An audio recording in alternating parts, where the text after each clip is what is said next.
Bismillahirrahmanirrahim. Assalamualaikum warahmatullahi wabarakatuh. Perkenalkan, nama saya Bagas Syabani Sabrawera, NPM 101200014. Saya dari kelas C3 Manajemen Universitas Teknologi Digital. Di video kali ini saya akan mencoba menjelaskan mengenai hasil analisis yang sudah saya lakukan mengenai perilaku individu di dalam sebuah organisasi. Objek analisis yang saya teliti yaitu 6 orang atau individu yang berada di dalam sebuah organisasi sosial yang berada di sebuah desa di daerah Kabupaten Bandung. Untuk penjelasan lebih lanjutnya, mari kita simak penjelasan berikut. Yang pertama, ada dasar-dasar perilaku individu yang terbagi menjadi 3 poin, yaitu ada karakteristik biografis, ada kemampuan intelektual, dan juga ada kemampuan fisik. Saya akan mencoba membahas mengenai karakteristik biografis. Karakteristik biografis ini terbagi menjadi 4 poin. Yang pertama ada usia, gender, status perkawinan, dan masa kerja. Dalam organisasi sosial ini terdapat 3 orang yang berusia 21 tahun, 2 orang berusia 18 tahun, dan 1 orang berusia 16 tahun. Sedangkan untuk gendernya, 3 orang laki-laki dan 3 orang perempuan. Semua individu tersebut belum menikah, dan 4 orang individu tersebut lebih lama berada di organisasi, sedangkan 2 orang yang lainnya baru masuk di organisasi sosial ini. Dari karakteristik biografis yang tadi sudah saya sebutkan, maka dapat ditarik kesimpulan bahwa 6 orang yang berada di salah satu organisasi sosial ini memiliki produktivitas kerja yang tinggi. Mengapa demikian? Karena rata-rata dari mereka berusia masih muda. Artinya mereka masih memiliki semangat yang tinggi dalam bekerja, serta mereka belum menikah. Artinya belum ada tanggung jawab lain yang lebih mereka prioritaskan selain berkontribusi banyak di dalam organisasi sosial tersebut.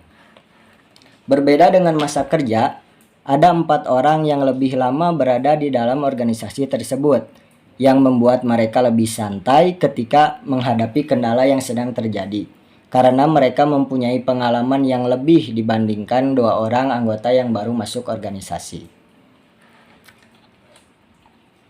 Selain karakteristik biografis, ada juga kemampuan intelektual yang terbagi menjadi 7 bagian. Yang pertama ada bakat angka atau numerik, yang kedua ada pemahaman verbal, yang ketiga ada kecepatan persepsi, yang keempat ada penalaran induktif, yang kelima ada penalaran deduktif, yang keenam ada visualisasi ruang, dan yang ketujuh ada kemampuan mengingat. Setelah melakukan analisis kepada 6 individu yang terdapat di dalam suatu organisasi sosial, 3 orang memiliki kemampuan intelektual yaitu kecepatan persepsi, di mana mereka mudah menafsirkan segala informasi yang mereka dapat.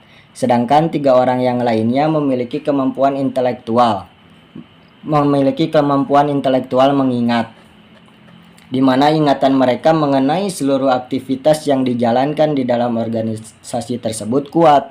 Buktinya saat saya bertanya mengenai aktivitas dalam organisasi tersebut di tahun-tahun sebelumnya, ada 3 orang dari mereka yang mampu menjelaskan secara detail.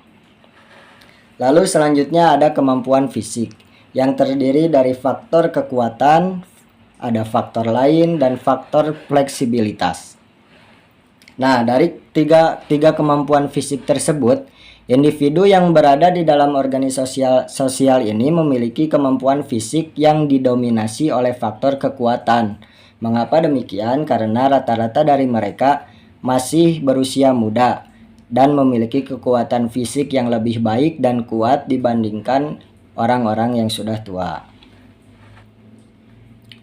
Selain dari dasar-dasar perilaku individu, ada juga nilai dan sikap yang saya analisis.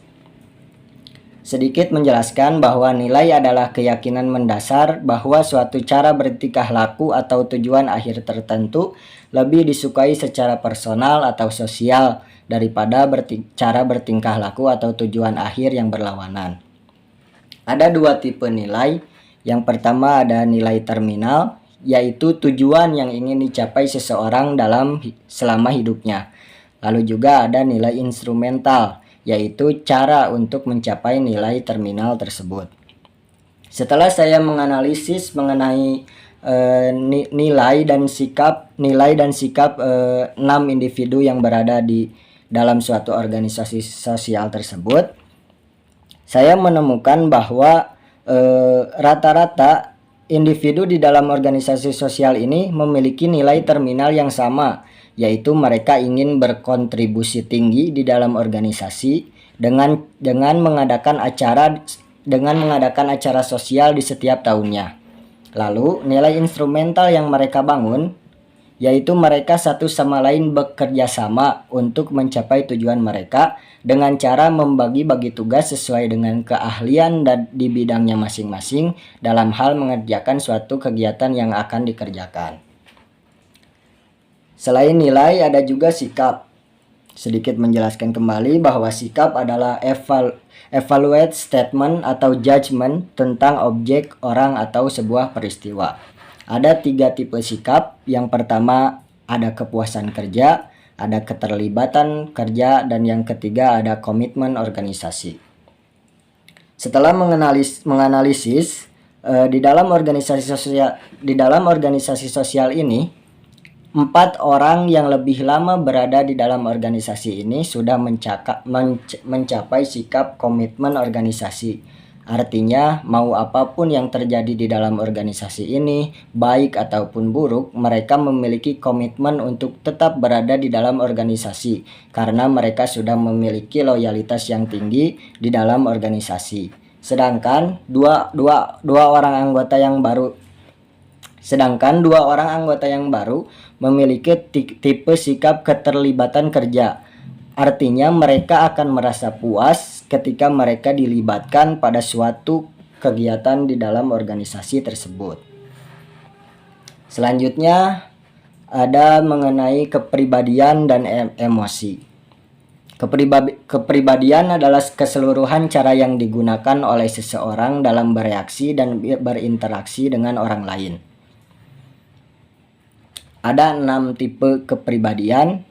Yang pertama ada realistik, ada investigatif, ada sosial, ada konvensional, ada enterprising, dan ada artistik. Setelah saya melakukan analisis kepada 6 individu di dalam organisasi sosial tersebut, terdapat 3 orang yang memiliki tipe kepribadian investigatif, di mana mereka memiliki kelebihan dalam menganalisis suatu informasi, bahkan masalah yang terjadi di dalam organisasi tersebut. Sedangkan 3 orang yang lainnya lagi memiliki tipe kepribadian sosial. Artinya mereka mudah bergaul bahkan dengan orang yang baru mereka kenal. Lalu ada juga emosi. Emosi adalah perasaan mendalam yang diarahkan kepada seseorang atau sesuatu. Ada 3 tipe emosi. Yang pertama ada emotional labor, ada felt emotion, dan juga ada display emotion. Setelah saya melakukan analisis kepada 6 orang atau individu di dalam sebuah organisasi sosial ini, ada 4 orang yang sudah lama berada di dalam organisasi ini memiliki tipe emosi display emotion, yaitu di mana emosi yang mereka keluarkan selalu berdampak baik atau positif bagi organisasi atau selalu menghadirkan saran baru ketika mereka menuntaskan suatu permasalahan. Sedangkan 2 orang atau individu yang baru berada di dalam organisasi ini memiliki tipe emosi emotional labor yang diakibatkan terlalu berambisinya mereka dalam melakukan suatu pekerjaan. Selain kepribadian dan emosi, ada juga persepsi dan pengambilan keputusan. Persepsi adalah suatu proses yang digunakan oleh seseorang untuk memilih, menata, dan menafsirkan suatu informasi. Ada 5 persepsi yang digunakan oleh seseorang untuk menilai orang lain. Yang pertama ada persepsi selektif, ada efek halo, ada stereotyping, ada efek kontras, dan ada proyeksi. Setelah saya melakukan analisis kepada 6 individu yang berada di dalam sebuah organisasi sosial tersebut, 4 orang di dalam organisasi ini menggunakan persepsi selektif ketika mereka ingin menilai orang lain, di mana mereka menilai atas dasar pengalaman dari orang yang sedang mereka nilai. Sedangkan 2 orang lainnya menggunakan efek halo, di mana mereka menarik kesimpulan atas kesan umum yang mereka lihat tentang orang yang sedang mereka nilai. Lalu ada juga 3 tipe pengambilan keputusan.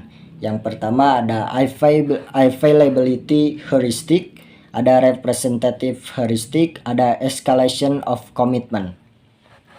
Setelah saya melakukan analisis kepada 6 orang atau individu di dalam organisasi sosial ini, pengambilan keputusan dikendalikan oleh ketua dari organisasi tersebut.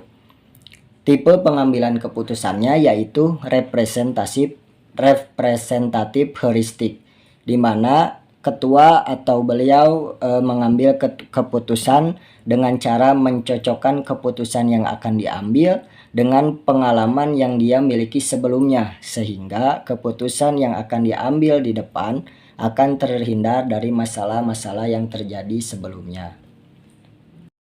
Nah, mungkin cukup sekian penjelasan mengenai hasil analisis yang saya lakukan mengenai perilaku individu di dalam sebuah organisasi sosial yang berada di sebuah desa di daerah Kabupaten Bandung. Mohon maaf atas segala kekurangan dan kesalahannya. Billahi taufik wal hidayah. Wassalamualaikum warahmatullahi wabarakatuh.